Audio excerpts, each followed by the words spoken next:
Hello दोस्तों, राधे राधे। कैसे हैं आप लोग? बस मैं तो ठीक हूँ। आप सभी को अहोई अष्टमी की हार्दिक शुभकामनाएं। और आज मेरा अहोई माता का व्रत है। तो ये व्रत मैं कई सालों से करती आ रही हूँ। और जैसे हम लोग करवा चौथ का व्रत करते हैं, बिल्कुल वैसे ही ये व्रत भी बच्चों के लिए होता है। बस करवा चौथ पति के लिए होता है, तो अहोई अष्टमी का व्रत जो होता है वो अपने बच्चों के लिए होता है। ठीक है। तो ये व्रत को मुझे करते हुए कई साल हो गए हैं। बहुत आनंद आता है इस व्रत को लेने में। और बच्चों की दीर्घायु, उनकी उज्जवल भविष्य की कामना करते हुए ये व्रत लिया जाता है। और मैं ये व्रत कैसे करती हूँ, क्या करती हूँ, ये सब मैं आपको इस वीडियो में बताऊँगी। और आप मेरे साथ बने रहिए। मैं शाम को कैसे इसकी पूजा करूँगी, क्या करूँगी, ये सब मेरे ब्लॉग के ज़रिए आपको पता चल जाएगी। ठीक है। अभी मैं आपको दिखाती हूँ मैंने अहोई माता की चौकी कैसे तैयार कर रखी है, कैसे सजा रखा है और कैसे इसे बनाया है।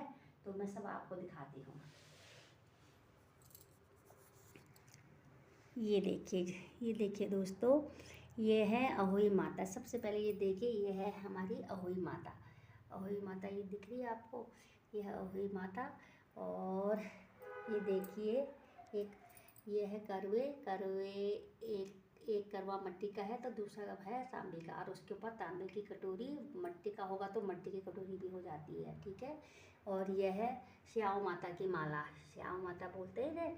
तो ये इस व्रत में सबसे मुख्य भाग इस व्रत का यही है। इसे बनाना बहुत ज़रूरी होता है। जब व्रत आप स्टार्ट करो तो नहीं स्टार्टिंग की होती है, तो इसमें श्याम माता होगी और संग में 2 दाने इसमें डाले जाते हैं बच्चों के नाम की। ठीक है। तो सबसे पहले आप लोग इसमें सबसे पहले चौकी बना करके उसमें लाल कपड़ा बिछाया जाता है। ठीक। उसके बाद इसमें ये अहोई माता की तस्वीर रखी जाती है। मार्केट में आराम से आपको मिल जाएगी। ये रखी जाती है। उसके बाद दीप प्रज्वलित करके गणेश भगवान का आह्वान किया जाता है। गणेश भगवान को चंदन पिठियाँ, जो भी हम लोग अपने घर में करते हैं, रोली चंदन पिठियाँ अक्षर से पूजन वो किया जाता है। उसके बाद अहोई माता से विनती की जाती है अपने बच्चों के भविष्य के लिए, अपने बच्चों की दीर्घ आयु के लिए, अपने बच्चों के उज्जवल भविष्य के लिए। जो भी आपके मन में बच्चों के प्रति प्रार्थना है वो आप कह करके दीप प्रज्वलित करें। उसके बाद जो ये नीचे वाला करवा है, इसमें गेहूँ भरे जाते हैं या चावल भरे जाते हैं, जो आपकी मर्जी हो, गेहूँ या चावल भर करके उसके ऊपर जल का लोटा रखा जाता है। ये जल के लोटे की बहुत मान्यता है। यही ये जो जल जिसमें जो हमने इसमें जल भर रखा है ना, ये हम लक्ष्मी पूजन जिस दिन होगा उस दिन इस पानी से बच्चों का स्नान किया जाता है। इसी पानी से बच्चों को स्नान किया जाता है। तब तक ये जल का लोटा मंदिर पे ऐसे ही रहेगा। और फिर उसके बाद दीप प्रज्वलित करके धूप वगैरह सब दिखा करके वह सब तैयारी बस इस तरह से करनी है। जो करवे रखे हैं मैंने, देखिए इनमें मैंने कलावा बांध रखा है। वस्त्र स्वरूप मैंने इनमें कलावा बना रखा है, ये देखिए दोनों में। और उसके बाद जो ये जोत प्रज्वलित करने के बाद सब सौ की माला में भी चंदन पिठियाँ सब करके फिर इसे इसमें चढ़ा दिया जाता। तो ये हमारी अहोई माता का एक रूप बन गया है। ठीक है। जो ये है नीचे अनाज की ढेरी और ये पानी का लोटा जो है, ये अहोई माता का एक आशीर्वाद है, समझ लीजिए आप। ठीक है।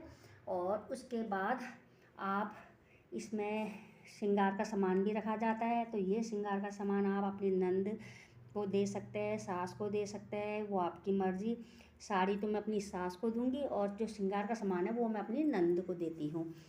और उसके बाद जब शाम को एक तारे भी अगर आपको आसमान में दिख गया तो इसके बाद इसकी पूजा स्टार्ट हो जाती है। पूजा हम लोग शुरू कर देते हैं।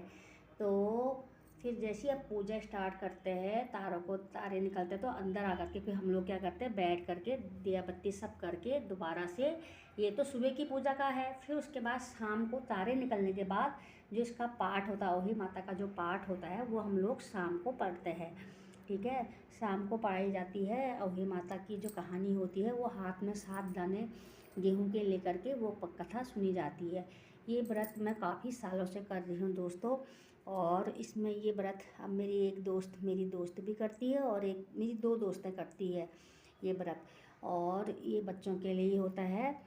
और उसके बाद जब हम व्रत कर लेते हैं तो उसके बाद हम लोग तारों को अर्घ दे करके बच्चों की अपनी पूजा वगैरह, जैसे पति की पूजा करते हैं, पति को चंदन पिठे अक्षत सब लगाते हैं, वैसे ही बच्चों को भी चंदन पिठे अक्षत सब लगा करके तारे भगवान को भी अक्षत पिठियाँ धूप दीप और वो भोग वगैरह जो भी हम लोग मंदिर में बनाया है, जो भी हमने घर में बनाया है, वो सब तारे देवताओं को भी दिखा करके उनको अर्घ देने के बाद उसके बाद ये माला जो ये है ये ग्रहण नहीं, जो ये स्याऊ की माला जो है इसमें अहोई माता कथा पढ़ते वक्त इसे अपने गले में हमको धारण। दोस्तों जो ये स्याऊ की माला है इसे पहन करके हम लोग इससे कथा सुनते हैं और कथा पढ़ी जाती है, ठीक है। उसके बाद कथा जब पढ़ लेंगे हम लोग, अर्घ दे लेंगे, उसके बाद ये माला को हम लोग धारण करेंगे। कब तक करेंगे? भैया दूज तक। भैया दूज होने के बाद इस माला को हम उतार करके गंगा जल छिड़क करके इसमें गुड़ का भोग लगा करके दोबारा से अपने स्थान पर रख देंगे, जैसे हम पहले से संभाल के रखते हैं। और फिर अगले साल अहोई माता में फिर 2 दाने इसमें उड़ाएंगे और फिर जिस तरह से इस बार पूजा करी उसी तरीके से हम लोग इसकी पूजा दोबारा करते हैं। हर साल इसमें 2-2 दाने बढ़ते हैं, ठीक है। और बस हो गया यही व्रत है। और लास्ट में जब अर्घ दे दिया, बच्चों की पूजा हो गई, सब कुछ हो गया, तो फिर बच्चों के हाथों से ही हम लोग जल ग्रहण करते हैं। ये व्रत इस तरह से किया जाता है। और आप सभी को अहोई माता की हार्दिक शुभकामनाएं। राधे राधे, जय माता दी।